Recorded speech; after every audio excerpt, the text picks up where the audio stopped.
है उतने ज़्यादा चांसेस बढ़ रहे हैं कि इस दफ़े बालाकोट से ज़्यादा कुछ एक्शन होगा। ये इंडिया की जो सोच है ये मोदी से निकलती है चेयरमैन साहब। इस किस्म के हालात में जिस तरह की इंडिया ने हमें दबाने की कोशिश की है, जंगे आजकल टैंकों से और जहाजों से नहीं लड़ी जाती, बयानिए से लड़ी जाती है। जो पाकिस्तान में हो रहा है, पाकिस्तान में अंदरूनी कलह बढ़ती जा रही है। भारत का मुकाबला आप कैसे करेंगे? प्रोजेक्ट के खिलाफ सिंध के लोग सड़क पर उतर आए, हाईवे जाम कर दिया, 7,000 से ज्यादा ट्रक खड़े हैं। सामान न तो सामान आ पा रहा है न जा पा रहा है। शायद सिर्फ एक मुकाम पे ना हो बल्कि 2-3 जगहों पे उससे भी ज्यादा हो सकता है। और यूएन सेक्रेटरी जनरल ने मैं सुन रहा हूँ, मैं सुन रहा था आपको, प्लीज आप भी सुन लें। आपकी मेरी बारी है बोलने की, आप सुन लें। ये तो इट्स एन एंडलेस स्टोरी यार, कम ऑन। चॉइसेस क्या है? सरेंडर कर लो और या मर जाओ। इस दफा पाकिस्तान की तारीख का सबसे बड़ा इस्लामिस्ट बल्कि बॉर्डरलाइन जिहादिस्ट हाफिज मिलिट्री चीफ बन गया। इन्होंने आके मुक्के लहराए और बड़े मजे से सीना तान के बड़े बड़े बयान किए। हम दो कौमी नजरिए को दोबारा से रीइटरेट किया। यानी देखो सूरत हाल देखो, फिर भी समझ नहीं आनी।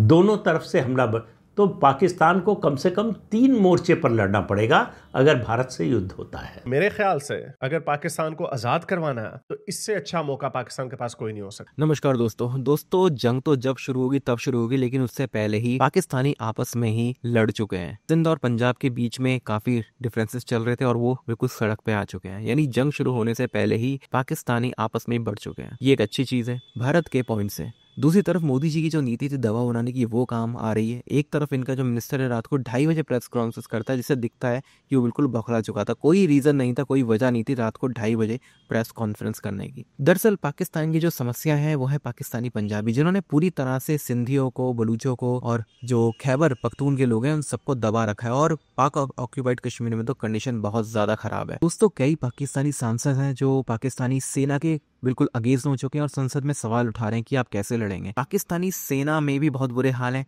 अफसर्स अपने परिवार को पाकिस्तान से बाहर भेज चुके हैं। ज्यादातर अफसर और सिपाही इस्तीफा देके भाग रहे हैं और वो लड़ने को तैयार नहीं है। तो ये कंडीशन है पाकिस्तान की। लोग इनका समर्थन नहीं कर रहे हैं। पाकिस्तान लड़ने से पहली जंग हार चुका है और ये चीज बिल्कुल साफ साफ दिखती है। आप इस सब के बारे में क्या सोचते हैं कमेंट बॉक्स में जरूर लिखिएगा। वीडियो अच्छा लगे तो लाइक करें, शेयर करें, चैनल को सब्सक्राइब करना ना भूलें, बेल का आइकन प्रेस कर दें लेटेस्ट नोटिफिकेशन के लिए। आइए आगे बढ़ते हैं इस वीडियो में। उसके अलावा जो पाकिस्तान में हो रहा है, पाकिस्तान में अंदरूनी कलह बढ़ती जा रही है। पाकिस्तान का एक बड़ा ड्रीम प्रोजेक्ट था ग्रीन पाकिस्तान। कैसे बनाना था उसको? सिंधु नदी के जल से 6 नहरें निकाली जानी थी। उनके जरिए थार डेजर्ट के पास उनका जो चोलिस्तान है, चोलिस्तान जो है वो पंजाब, सिंध और भारत का कुछ हिस्सा लगता है रेगिस्तान का। इस रेगिस्तान को हरा भरा बनाना, कि सिंधु नदी के पानी से इसकी सिंचाई की व्यवस्था करना, इसको जो है उपजाऊ बनाना। ये 48 लाख एकड़ ज़मीन है। इससे आप अंदाज़ा लगा लीजिए कितना बड़ा प्रोजेक्ट था। इस प्रोजेक्ट के खिलाफ सिंध के लोग सड़क पर उतर आए, हाईवे जाम कर दिया, 7,000 से ज़्यादा ट्रक खड़े हैं। सामान न तो सामान आ पा रहा है न जा पा रहा है।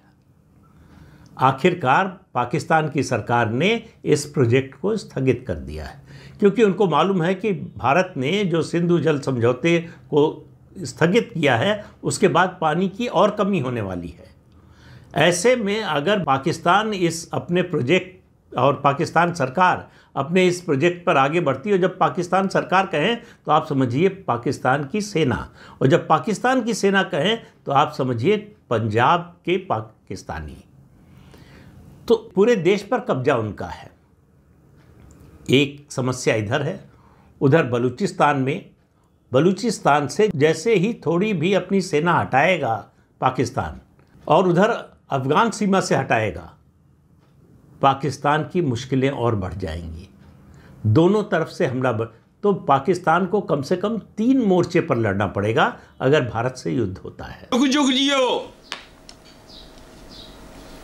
हाँ, 1.5 करोड़, देखो मुसलमान ममालिक की कुल तादाद है 50 से तो तकरीबन 55 और 1.5 अरब से ज़्यादा पॉपुलेशन है माशाल्लाह। मोमिनों की नहीं, मुसलमानों की।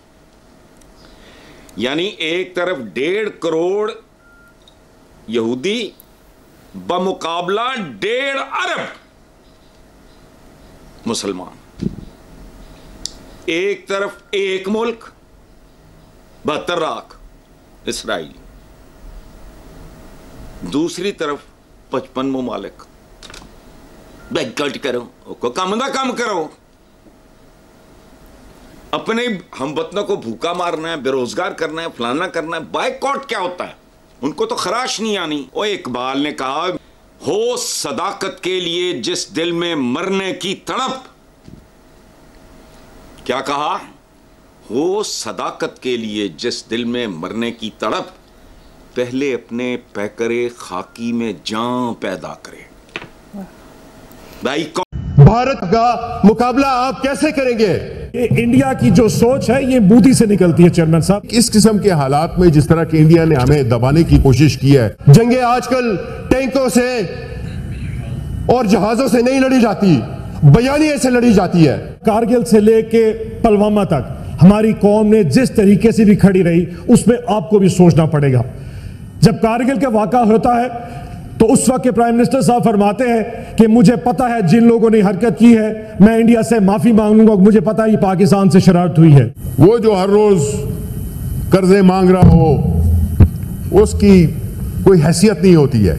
आज मोदी पाकिस्तान के खिलाफ करना चाहते हैं। हम लोगों ने आज तक ऐसा काम क्या किया है कि जिसके लिए हम लोग बड़े इतराते हैं?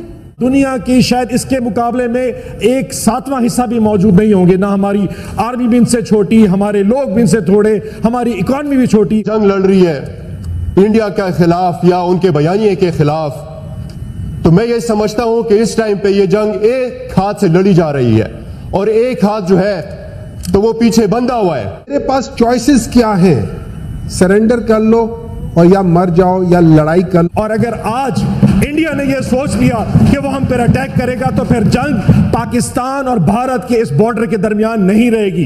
दुनिया को सोचना पड़ेगा ये जंग किधर जा सकती है। मैं धमकी नहीं दे रहा, मैं सिर्फ बता रहा हूं कि याद रखिए जब मेरे पास ये चॉइस हुई कि मुझे सरेंडर करना है। उन्होंने अपनी इकोनॉमी को बहुत बड़ा कर लिया है।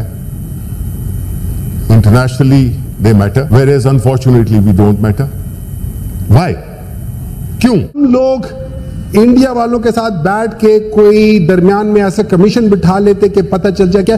मुझे समझ नहीं आती कि हमारी गवर्नमेंट इतनी अपोलोजेटिक क्यों। अग्रेसर लेबल किया था, एक अग्रेसर लेबल किया था। India was the applicant in this issue. Sir मैं सुन रहा था आपको, यूएन सेक्रेटरी जनरल ने, मैं सुन रहा था आपको। प्लीज आप भी सुन लें, आपकी मेरी बारी ये बोलने की, आप सुन लें। ये तो इट्स एन एंडलेस स्टोरी यार, कम ऑन। एंडलेस नहीं है, आप एक मिनट दें।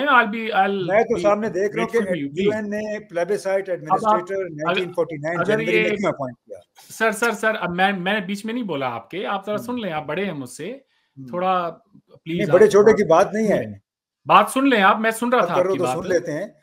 हाँ नहीं, जो भी है, मैं झूठ नहीं बोल रहा। कोई जल्दी से कंप्लीट कर लें जी। जी मैं फैक्ट्स बयान कर रहा हूँ, मैं कुछ झूठ नहीं बोल रहा। आपने मनगढ़ंत कहानियां नहीं बना रहा। India was the applicant in the United Nations on the issue of Jammu and Kashmir, whereas Pakistan was labeled as an aggressor. उसके बाद में प्लेबिसाइट होना था और ये सारे जो स्टेप्स हैं ये सीक्वेंशियल थे। तो अगर जम्मू कश्मीर में प्लेबिसाइट नहीं हुआ तो इसके लिए हिंदुस्तान को जिम्मेदार नहीं कर सकते आप। उसके बाद के जो सब्सिक्वेंट रेजोल्यूशंस हैं उनके अंदर भी प्लेबिसाइट की बात हुई, मगर पाकिस्तान अगर फुलफिल करता तो बात हो जाती। उसके बाद आपने 65 की जंग करके देख ली, कारगिल करके देख लिया। जब आप कोई जंग कर देते हैं किसी मुल्क के ऊपर और उसके बाद कोई मुआहदा साइन करते हैं तो फिर उसके जो है उसकी अहमियत जो है इंटरनेशनल कम्युनिटी में बहुत बड़ी होती है।